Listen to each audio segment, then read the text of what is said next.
Hello, everyone. Welcome back, or if you're here for the first time, hello. Today's video, we are going to do Leafs first round or first draft picks for each year from the year 2000 to 2022 and what the redraft would look like for the Leafs. Only rule, the players that I select must be or must have been taken after the Leafs pick. So if the Leafs pick number 5 overall, anyone after 5, I can select. So we're going to start from 2022 and move all the way up or all the way back to the year 2000. Are you ready? Let's go. Now, if you see me looking down, it's because I did a little bit of research and made some notes. So in 2022, the Leafs didn't have a first round pick. Remember, the Leafs traded their first round pick to move back in the draft so they can get rid of Peter Mrazek's contract. It went to Chicago. At number 38, they took Fraser Minton. I think, you know what, it's so close. You just keep it because it literally just happened. In 2021, again, no first round pick. Remember, we got Foligno, and that really helped. Probably would have cost less to get Taylor Hall. Though the Leafs, I think, got a steal at number 57 in Matt Nyes. For him, he was a point per game in the NCAA this year with the University of Minnesota. He played in the Olympic Games, just played in the World Juniors. What a pick. He's going to stay in university for another year, and then hopefully by the end of the year, maybe jump to the Leafs for the playoff run, a long playoff run. In 2020, the Leafs took Rodion Amirov. This is the pick that they got from Pittsburgh when they exchanged Kapanen. They got the number 15.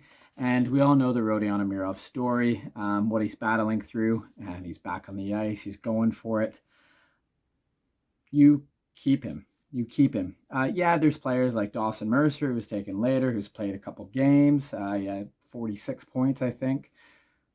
But the story, what Rodion Amirov is going through, his perseverance, as a Leafs fan, you got to love it. And you go for him. You pick him. In 2019, again, the Leafs didn't have first round pick. We took Nick Robertson, 53rd overall in round 2. Nick Robertson, 20 years old. 28 games played in the AHL this year. 28 points. 16 goals of those 28 points. 16 goals at 20 years old. 28 AHL games. That's pretty darn good. You keep him. In 2018, the Leafs took Rasmus Sandin, number 29th overall. And really, I think the only options is maybe you go for a right-hander like Sean Durzi, who the Leafs also took, but then traded for Jake Muzzin in that deal. You could go with like New Jersey's Sharon Govich. But for me, other than the whole contract dispute stuff, I really like Rasmus Sandin. I see him in the top 4. I see him as that left-handed D just behind Morgan Rielly, a quarterback, the second power play unit. I like Rasmus Sandin. Then we go to 2017. At 17th overall, we took Timothy Liljegren. Even though he looks great with Mark Giordano, and he'll look great for the next 2 years, and maybe he becomes this top 4 defenseman that we expected him to be when picked. There's some damn good players missed. You have Robert Thomas, you've got Josh Norris, Ottinger in net. Well, playoff Ottinger, hopefully. But then you have a guy like Jason Robertson. And for me, it was back and forth. Robert Thomas, Jason Robertson. I'm going to take the bigger guy. He's got some speed. He's looked great. I'm taking Jason Robertson. I know some people will be like, whoa, what are you doing? But Jason Robertson as a Leaf, take Nick Robertson later. Love it. Then 2016, well, you're not changing anything here. Austin Matthews, first overall, 60 goals, MVP season. Yep, Austin Matthews. 2015, Leafs dominated again at number 4, Mitch Marner. Other than Connor McDavid, he has the most points in that draft class. He's an elite right winger, and his salary cap hit, his salary in general, is good. He probably should make more compared to the market right now. At number 14, or 2014, the Leafs took William Nylander, 8th overall. And I love Willie. He had a quiet 80-point season this year, but you take his childhood best friend, you go Boston, you go to the Leaf Killer, you go David Pastrnak in 2014. That's who you swap with William Nylander. 2013, the Leafs took Freddie Gauthier. I think they took him, 21st overall. For here, You got someone like an honorable mention would be Jake Gensel. I think that's an easy pick to take. I'm going to go defense though, and one of my favorite players for Vegas, I'm taking Shea Theodore.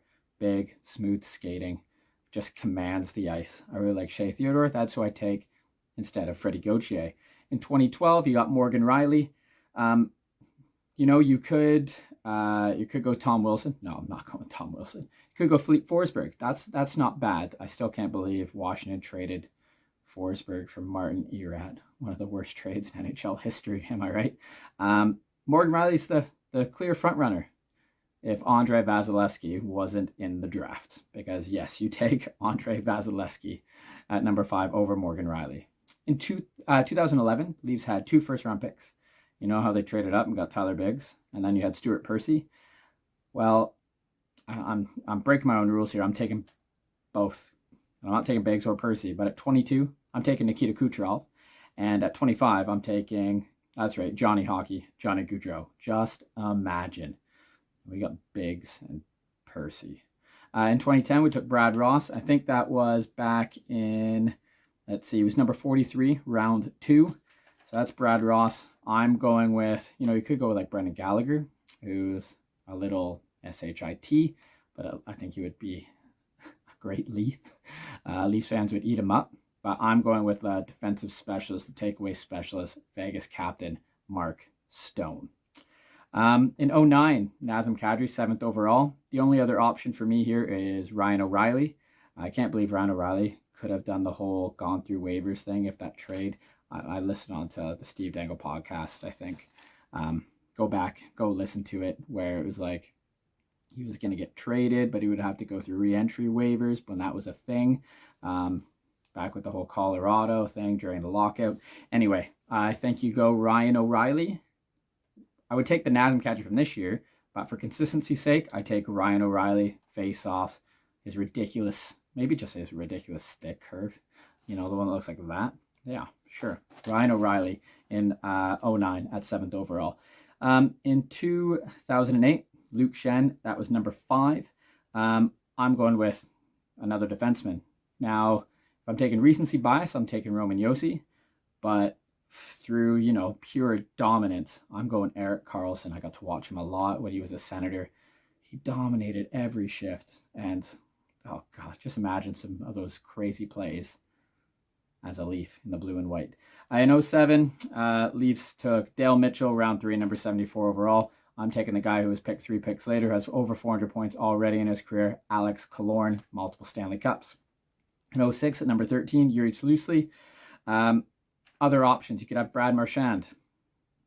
And, the Leafs fans might like him, but he licks players, so maybe not. You're like, oh, you're so good, but you're a dick. I'm taking Claude Giroux instead. 100%, almost 1,000 points. He will be over 1,000 points very shortly. Claude Giroux, number 13, instead of Yuri Tlusly. At number 5, Tuukka Rask. What the Leafs do, they take Tuukka Rask and they don't freaking trade him. That's it. You take Tuukka Rask in 2005 at number 21 overall. In 2004, they had no first round pick, no second. They had Justin Pogge was their first pick, round 3, 90th overall.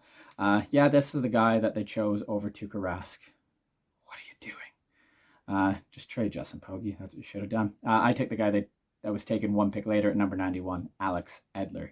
In 2003, the Leafs pick, oh, look at that. No first round pick, just number 57, round 2, John Doherty. Instead, I'm taking David Backes. In 2002, you've got Alex Steen. Alex Steen, great player. I thought he lots of potential for the Leafs. Did really well in St. Louis, really well. They took him at number 24. The only other guy that you're not taking Alex Steen, the only other person you can pick, Duncan Keith. Though, if it was a redraft, I think he would go way before number 24 in the 2002 draft. In 2001, Leafs took Carlo Koliakovo, number 17. I'm going Jason Pominville, even though, you wouldn't be able to hear that from Buffalo, but I think he would just have been a great Leaf. His tenacity, his want for the puck. He's a little guy, but Leafs fans get behind these types of players. Just imagine him in the blue and white. And in 2000, Leafs took Brad Boyes. Took him number 24, 505 points. Stellar career. I'm going Justin Williams because the Leafs need playoff success, and this guy knows how to win.